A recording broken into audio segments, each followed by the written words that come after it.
I'm Jon Miller, CEO of Kaizen Institute. I'm here with Masaaki Imai, our founder and chairman of Kaizen Institute, the author of Kaizen and Gemba Kaizen, here to talk about his second edition of his Gemba Kaizen book.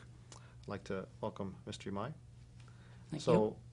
This book was published first in 1997, and the second edition has more than 50% new content. So can you tell me what is new about this book? Well, first of all, this includes many new cases and many new, let's say, the ideas that I have came to notice which, in implementing Kaizen, such as the role of top management. Okay.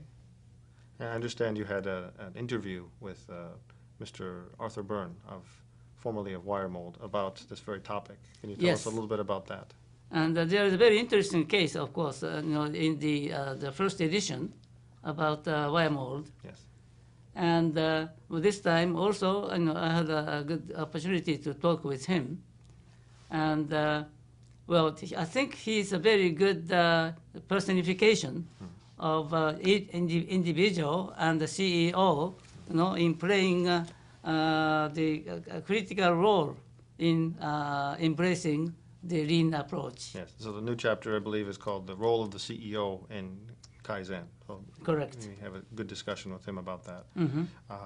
In the previous book, the many case studies and many examples in the chapters were from Japanese industry.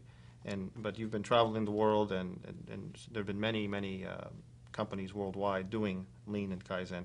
Can you tell us about some of the updates to the chapters and the examples in this book? So we have many the new territories where the Kaizen has been successfully employed, yes.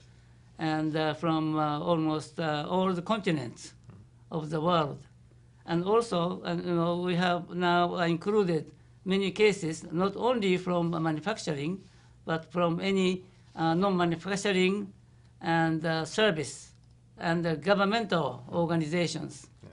which I think a new development. Yes, it's very interesting that since the book about Kaizen has come out in 1986, and this book now has been updated since its publication in 1997, Kaizen is in almost every industry. We see the examples in this book you've yes. collected from hospitals, from government, from airports, from retail.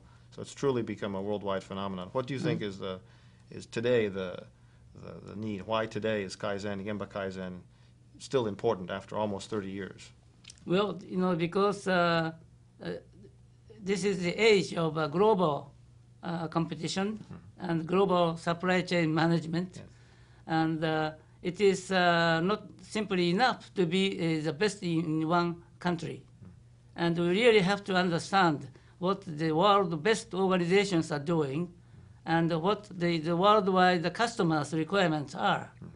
And to understand that, I believe that this is the best time for any organizations to really understand the Kaizen and try to emulate it.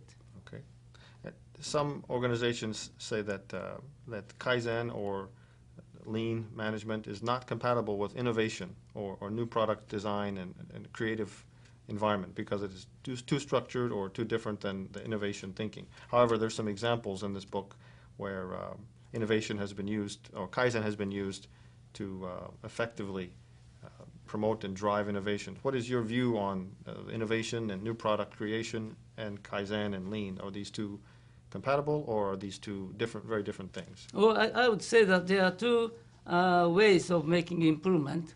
One is, involving everybody and making gradual, step-by-step improvement, and without spending much money, yes. Which is a typical Kaizen approach. The other is innovative approach, and employing the state-of-the-art technologies and investing a lot of money. And I think we need both approaches. But the first step is to make better use of the existing resources. Yes. And typically, in most Western companies, the executives tend to believe that in order to make improvement, you have to follow this innovative approach.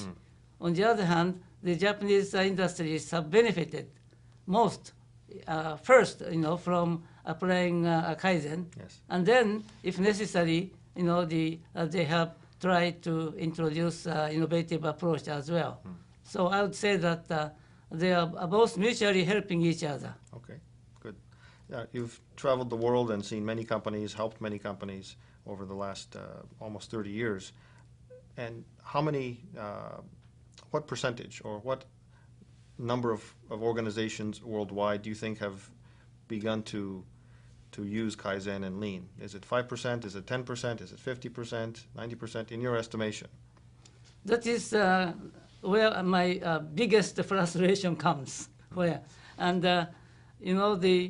In my estimate, out of all the companies and organizations in the whole world, and those organizations which have successfully embraced Kaizen and have benefited, most from such introduction, is, I would say, less than 1%. Less than 1%. Less than 1% of all the companies. Okay. So therefore, that's the reason why, I'm coming up with the second edition of Gemba Kaizen. Okay. And also another, the Kaizen book, hopefully, Yes. to come sometime next Hopefully year. very soon. Okay. Well, Very soon, yes. thank you very much. Is there anything else you'd like to share with the viewers and the readers? No, the only thing I would like to say is that today, one of the most important and urgent things, and the strategies that they should introduce is Kaizen, in order to survive, in today's global competition. Okay. Thank you very much. So Welcome. Kaizen and continuous improvement is a key strategy for survival today and in the future. Thank you very much, Mr. Imai. Welcome.